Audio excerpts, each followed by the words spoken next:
Très bien installée, Maïmouna Akoura. Elle est docteure en sciences de gestion. Elle est experte agréée en gestion des ressources humaines. Elle est formatrice, suivi et accompagnement également, et conception, éducation. Elle est enseignante vacateur dans les universités. Elle est consultante. Et enfin, elle est directrice générale de WEPAKIA, et cabinet international. Docteur, comment ça va? Je vais bien. Ça va bien. Ça va. Et chez toi?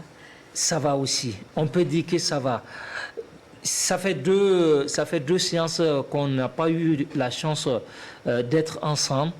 Et je voudrais en tout cas, avec au nom de toute l'équipe, en tout cas te présenter toutes nos condoléances. Merci. Parce que tu vis en ce moment un deuil, un grand deuil, on peut le dire. C'est le départ de maman qui est partie et pour se reposer éternellement.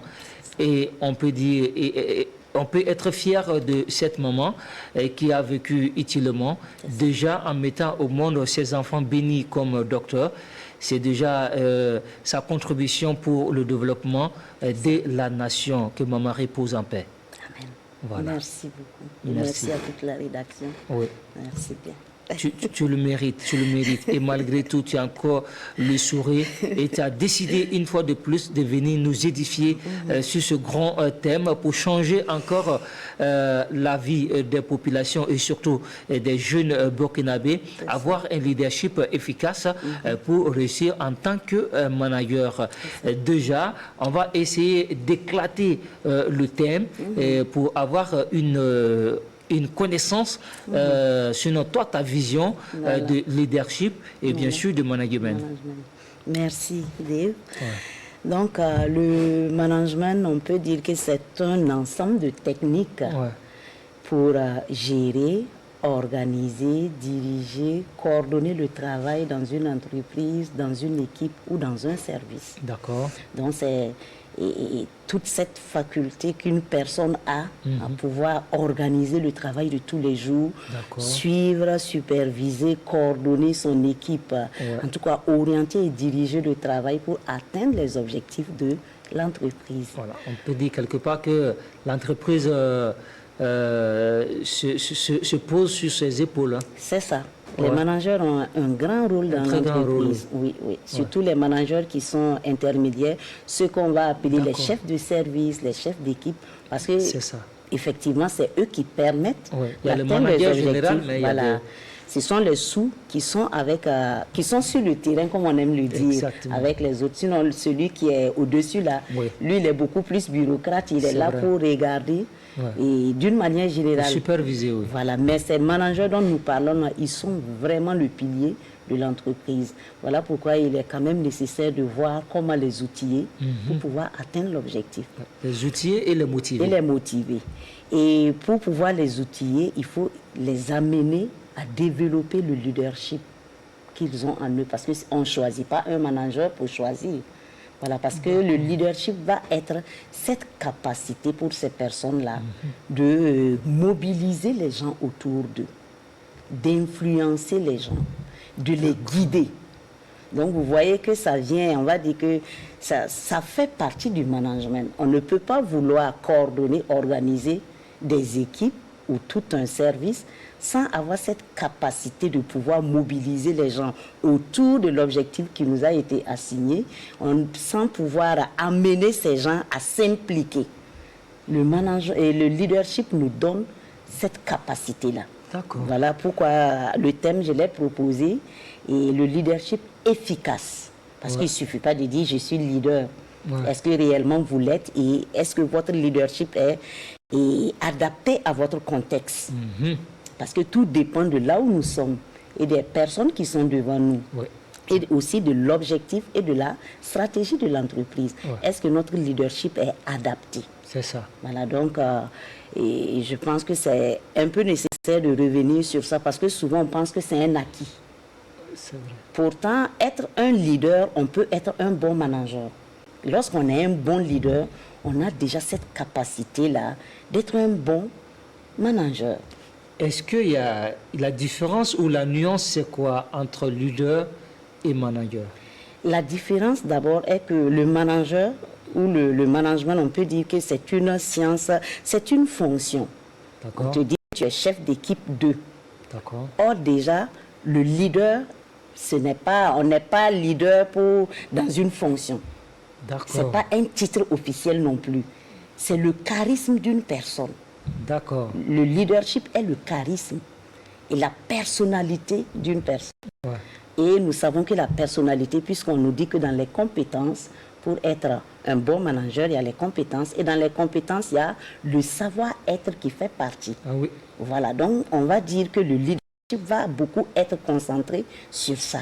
C'est votre charisme, votre personnalité, votre manière de parler, votre attitude, votre comportement qui va amener les gens à vous suivre, à avoir confiance en vous.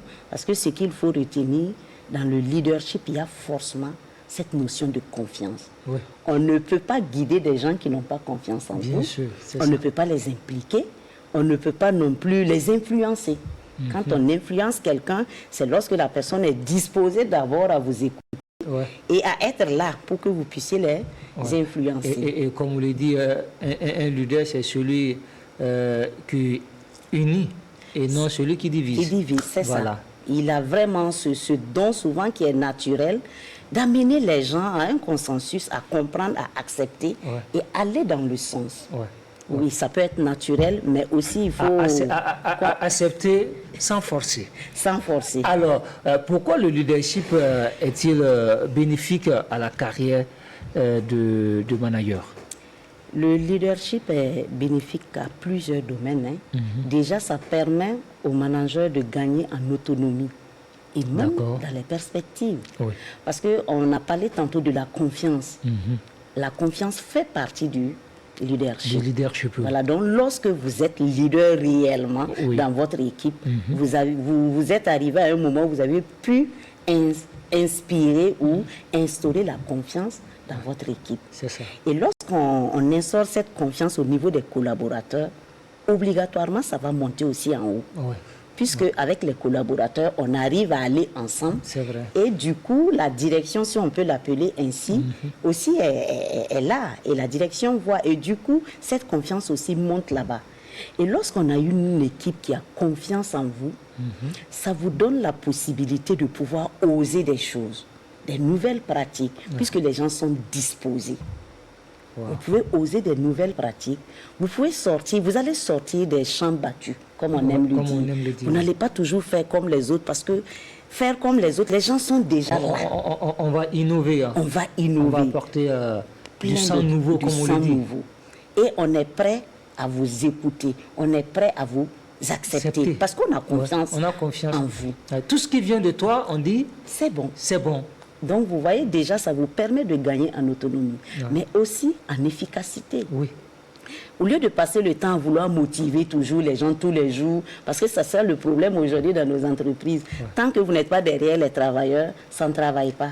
C'est quand on dit, ah, le chef arrive, tout le monde se lève, on court et puis voilà. Quand le chef part, c'est la récréation. On s'assoit. On s'assoit. Or, quand vous avez... Et puis on commence à casser les papeaux. C'est ça. Pourtant, quand le leadership est vraiment efficace, quand ça est là, les gens n'ont pas besoin que vous soyez là sur leur dos pour faire le travail. Ça veut dire que vous n'êtes pas, votre travail quotidien ne serait pas de vouloir motiver, impliquer. Non, les gens font déjà leur travail. Et vous, ça vous permet d'aller plus en profondeur. Et là, vous gagnez en efficacité, que ce soit les collaborateurs, que ce soit vous, et c'est l'entreprise qui gagne. C'est ça. Aussi, ça permet aux managers de gagner en influence. Puisqu'on a dit que c'est la capacité d'influencer. C'est ça. Vous savez que lorsque vous avez cette capacité d'influencer, c'est comme si toutes les portes sont ouvertes pour vous. C'est vrai. Que ce soit dans les conflits, étant donné que les gens qui vont venir vous voir en conflit, ils ont confiance en vous. Tout ce que vous dites là, ça a de l'effet, ça a de l'impact. Donc vous gagnez en influence. Peu importe les négociations que vous allez faire, vous allez toujours gagner en influence parce que les gens vous écoutent. Et les gens, le fait qu'ils ont cette confiance-là, tout ce que vous dites, ils sont prêts à laisser pour eux pour pouvoir faire ce que vous demandez. C'est ça, gagner en influence. Et ça, c'est très, très, très c'est important. Absolument. C'est très important. Ouais. Et le dernier élément ici, c'est lorsqu'on arrive à atteindre ce stade de leadership-là, ça nous permet de forger ou de consolider notre carrière. C'est vrai. Puisqu'on va aller toujours de l'avant, Absolument. on va expérimenter de nouvelles choses. Autour de nous, on fait la paix ou la joie dans le travail, si on peut le dire ainsi. Ça veut dire qu'il y a cet esprit bon enfant où tout le monde travaille. On a hâte de venir au service et puis de travailler. Et ça va permettre également aux travailleurs de bien s'épanouir au travail. Surtout. Et surtout, ça c'est très important. C'est très important. Voilà, l'envie de venir travailler et aussi d'engranger des résultats. Auxquels on sait que le dirigeant qui est devant nous, le manager qui est devant nous, fait savoir qu'on a notre part dedans. Absolument. On a participé à la construction. C'est nous. Ce n'est pas lui, mais c'est nous. Et c'est important. C'est ça le leadership. Le leader ne parle jamais en termes de je, mais c'est le nous. Non, c'est vrai. Parce que seul, il ne peut pas.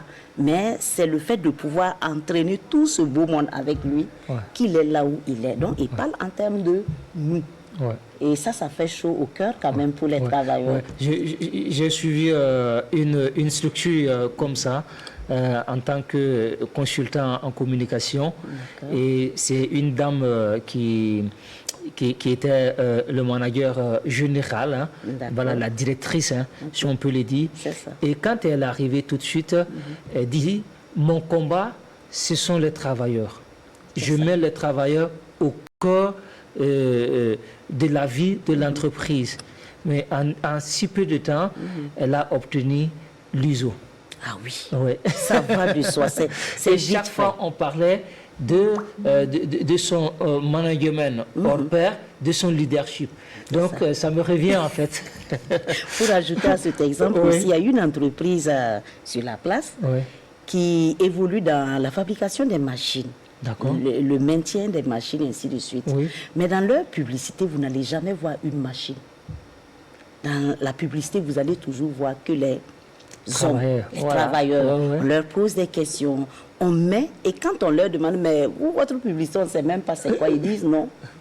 Notre force, c'est le capital humain. Voilà. Sans eux, là, il n'y a pas de machine. Il n'y a pas de machine. Bravo. Ça, c'est une bonne conception et une bonne conception communicationnelle. Alors, on parle également des embrouilles d'un leadership efficace dans le management.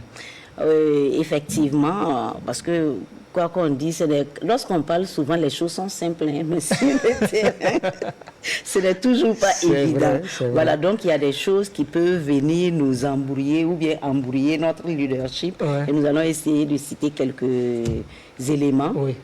Dans un premier temps, c'est de vivre sa personnalité comme un poids.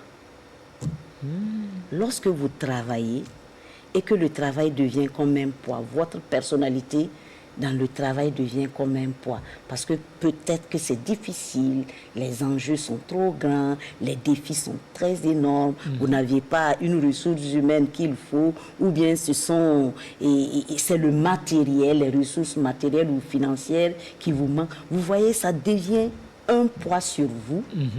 Et de poids en poids, on risque de faire seulement que des choses qu'on ne veut pas. Vous savez, lorsque on est chargé, on n'est plus libre de nos mouvements et du coup, on se retrouve à faire des choses dont on ne voulait pas. C'est vrai. Et ça, puisqu'on parle des hommes, avec les machines, on peut rattraper des choses, mais avec des hommes, c'est très difficile. C'est très difficile. Donc, il faut déjà apprendre à vivre votre personnalité.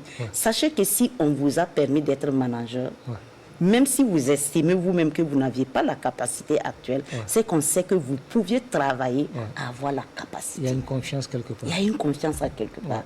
Donc, il faut penser à ça et rebondir. Absolument. Absolument. Merci beaucoup, merci.